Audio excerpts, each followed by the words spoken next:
So that's what we're going to talk about today. I think this is a fun time period in history. The presidency of Thomas Jefferson and the Louisiana Purchase. Yes? I don't have one of those. We gave them all at the last test, so you should have them all. Of course you weren't in? Yeah, you were in the last test. You should have them. I'll get you some if you don't, but everybody was handed them to them when we ended our last test. Remember, they gave them back and stuff. So, I don't know what to tell you. Okay, we'll figure it out. Now, the first subtopic under the presidency of Thomas Jefferson, the Louisiana Purchase, is doubling the nation's size. We're going to double the nation's size just like that. And we're going to tell you how it happens. Now, who owns, think about this from our earlier discussion, who owns, prior to Jefferson's election as president, who owns the Louisiana Territory? Who owns that? What? Spain does. So prior to Jefferson being elected president in 1800, keep in mind that Spain owned the area that we know as the Louisiana Territory. Okay? Well, shortly after Jefferson was elected as president, Napoleon secured the territory of Louisiana for France. So when Jefferson becomes president, who does Louisiana belong to? France, who secured it from Spain. Okay, so that tremendous amount of land that will be west of the Mississippi, so to speak, the Louisiana Territory, now belongs to France. Now, to give you an idea, and you know this, Louisiana Territory stretched from the Mississippi River to the Rocky Mountains, from Canada south to Mexico. Okay? And it consisted of 820,000 square miles. 820,000 square miles. That is a lot of land. 820,000 square miles. Now, President Jefferson was very alarmed when he heard that Louisiana was now a French possession. And I'm going to give you two reasons why he was alarmed. You should kind of know this, but we'll see. So the news of Louisiana being a French possession really alarmed President Thomas Jefferson for two reasons. One is we used all those water routes, didn't we, up the Mississippi River for transporting goods for trade with foreign countries, right? We have free right of passage here, and we also have what?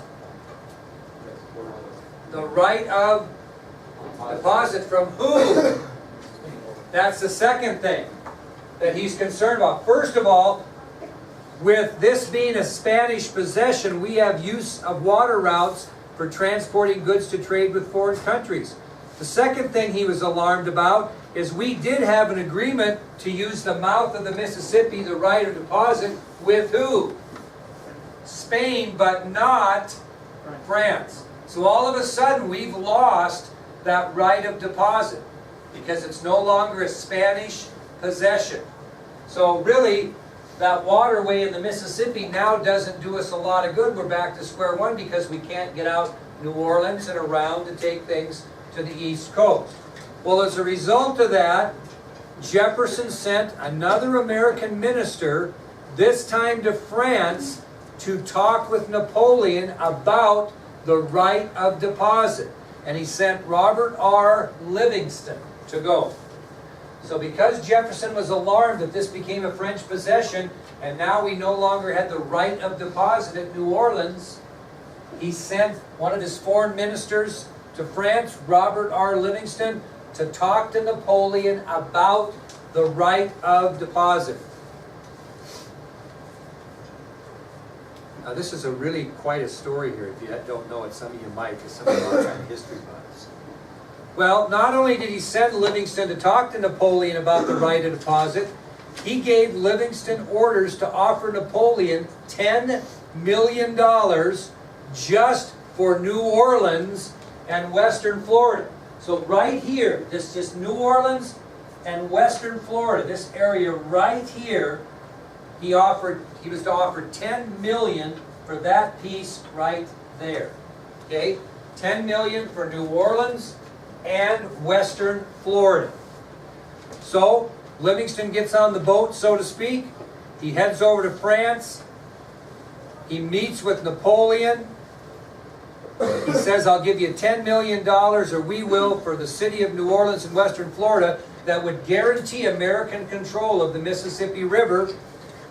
And Napoleon says, well, Mr. Livingston, if you'll give me $10 million for New Orleans and Western Florida, what will you give me for all of Louisiana? Livingston expect that? We did not. Well, we didn't get on our cell phone and call the president and ask him, so after taking some time to communicate back to the United States, Jefferson said offering $15 million for the whole thing. He was going to pay $10 million just for New Orleans and Western Florida because we really wanted New Orleans and the right of deposit. So he said offer Napoleon $15 million for all of it. Surprisingly, Napoleon agreed and sold us all of Louisiana, including New Orleans and Western Florida, for $15 million. 15 is 5 more million for all of it. Okay? Now, after paying off France with interest, this is how much we actually paid for. Because you're going to say, hey, I bought a pickup for 10 grand, but I financed it over 5 years. Well, does it cost you more than 10 grand? Yeah. Here's what we paid.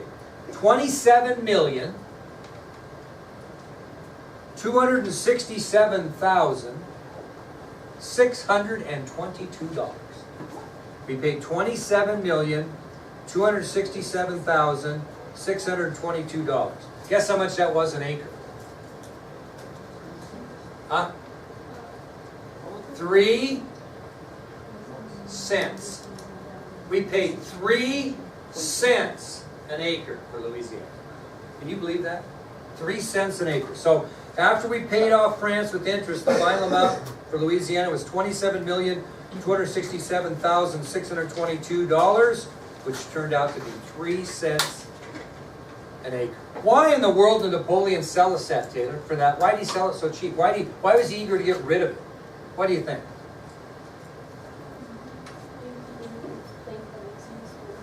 Well, that's a good guess, but what's he trying to do over there in Europe? Conquer Europe. And that means he's going to get in a war with who? For sure. Great Britain. And what do you need to fight a war? Money. Okay, Johnny Manziel. Money. Okay? So, that's why he sold it. He had a goal of conquering all of Europe. His plan would result, no doubt, in a major war with Great Britain, and Napoleon needed money to fight such a war. And he thought, you know, since his concentration was in Europe, Louisiana was pretty vulnerable for any other country to take anyway, probably including the United States. So he said 15 million is better than nothing. That's what I might get for it in a war. Okay, so that's why he sold it. Made sense to him and made a huge difference to the United States of America. Okay, we're going to get away from politics a little bit, and we're going to talk about the core of discovery, the Lewis and Clark expedition. So it'd be good maybe if you had your maps out, but we're going to talk a little bit before that too. So the core of discovery, the Lewis and Clark expedition. Now we'll see if you know any more at the end of this than you did when you started. Because everybody should know a little bit. Well, after the Louisiana Purchase, President Jefferson decided he wanted to see what he paid $15 million for. Anybody seen that area? Not really. So he decided he was going to see exactly what he paid for. So President Jefferson formed an expedition, which he called the Corps of Discovery, to explore and study this Louisiana territory. So he formed an expedition. He called it the Corps of Discovery. And the job of the Corps of Discovery was to explore and study Louisiana. And it cost about $2,500 is what this is going to cost for this exploration. Okay? So he's going to spend about $2,500 to see what he paid $15 million for. Okay? Pretty reasonable. Now, Now, if you compared this expedition, the preparations, the dangers, the study, you could probably compare this to modern U.S. history's what? It happened in 1969. Close, but what happened exactly in 1969? The moon landing. So you could compare this maybe to the present day 1969 moon landing as far as preparing, okay? The dangers that would come about, and we'll talk more about the dangers of the race for space when you get into next year, because it was dangerous. And you could probably compare the Lewis and Clark expedition to modern day, the history moon flight, and the dangers and risks that were taken in preparation. Now, President Jefferson had to choose someone to lead this expedition, and he chose Meriwether Lewis. Meriwether Lewis. Now, I don't know if you know this or not, but Lewis was a very skilled soldier and woodsman at the time, and he also was serving as President Jefferson's personal secretary at the time he chose him to lead this expedition. So he was a very skilled soldier. Lewis was. He was a skilled woodsman, frontiersman, and he was serving as President Jefferson's personal secretary at the time. Not all secretaries are female, just so you know. Okay? Well, after Jefferson chose Lewis, who was from Virginia, to lead the expedition, Lewis then chose a fellow Virginian by the name of William Clark to lead it with him. So Jefferson chose Lewis, Lewis chose Clark, and both men were from Virginia. And Clark was a former Army commander, and he was a very skilled map maker, which was crucial. So Lewis chose William Clark, a fellow Virginian, and Clark was a very skilled map maker, former Army commander, and the job of the Corps of Discovery was to find a water route to the Pacific Ocean. And that route is also going to be known in history as the, on your ID sheet, Northwest Passage. Okay? So the job of the Lewis and Clark expedition, or the Corps of Discovery, was to find a water route to the Pacific, also known in history as the Northwest Passage. Now, as they're preparing for their expedition, the Corps of Discovery is going to consist of 45 men, including Clark's Negro slave, York. So the expedition, Corps of Discovery, is going to consist of 45 men, including Clark's Negro slave, York.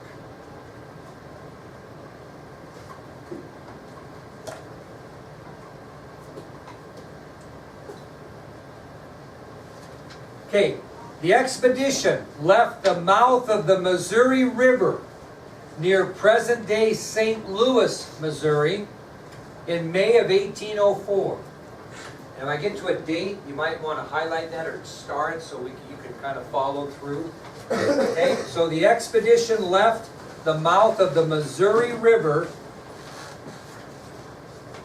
near present-day St. Louis, Missouri, in May of 1804. Now, when I say mouth of a river, that means what? If I say the mouth of the Missouri, that means the mouth of the Missouri. That means the Missouri is running into what? The Mississippi. So the mouth of a river is where it deposits into the next larger tributary. Does that make sense? So here is St. Louis. Here is the Mississippi River. Here is where the Missouri River, the mouth of the Missouri runs into the Mississippi. So this is where they're leaving from, and they're going to head up the Missouri River. Is where they're going. Okay, does that make sense to everybody? And they left there in May of 1804. Well, on October 24th of 1804, after traveling about 1,600 miles,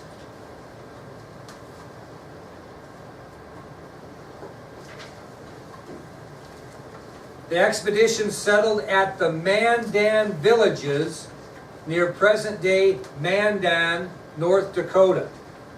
So, they leave in May of 1804. They travel 1,600 miles up the Missouri, right? because it's running toward the Mississippi. And on October 24th of 1804, the expedition settled at the Mandan villages near present-day Mandan, North Dakota. These things are on your ID sheet. Okay? Now, the Mandan villages are not in Montana. They're where? North Dakota. So you haven't seen them on your map yet, right? Okay? Now, at the Mandan villages, Lewis and Clark hire a French-Canadian fur trader to serve as a guide for the expedition. His name, Toussaint Charbonneau. Toussaint Charbonneau. So at the Mandan villages, Lewis and Clark hired a French-Canadian fur trader to serve as a guide for the expedition. His name was Toussaint Charbonneau. Anybody ever heard of him before? What have you heard of more about him? His wife. Now, I bet, maybe you know this. Well, think about this. So Charbonneau had 2 wives at the time at the Mandan villages. Did you know that? And Lewis and Clark said pick one of them to serve as an interpreter on the expedition. And Charbonneau chose Sacagawea. But he actually had 2 wives. Okay? Now, how old was Sacagawea? Anybody know when he picked her to be the interpreter? Anybody want to guess? 16 and pregnant. She was 16 and pregnant. So Charbonneau had 2 wives at the time. So Lewis and Clark told him to pick one of the wives to serve as an interpreter. That means that she's going to commute, or she's going to converse with Indian tribes, right? For the expedition, Charbonneau chose Sacagawea, who was 16 years of age and pregnant.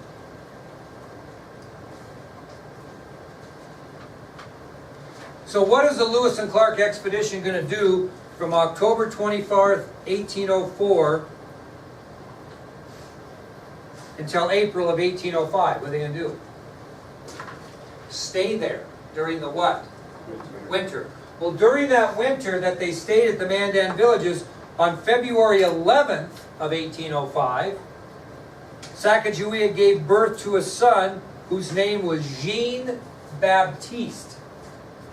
So on February 11th of 1805, while they are still at the Mandan villages waiting for winter to pass, Sacagawea has her baby. It's a boy. His name, Jean-Baptiste.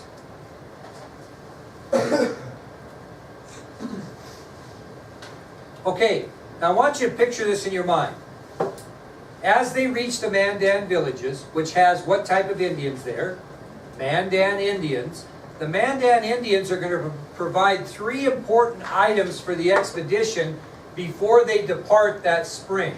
Okay, they're going to give them 3 important items. What do you think they gave them? Or not maybe necessarily gave them, but what 3 things did they provide, so to speak? What do you think they needed from this point on? What would they need? Food. What? Food. Very good, food. So they sold the expedition food. They didn't give them food, they sold them food.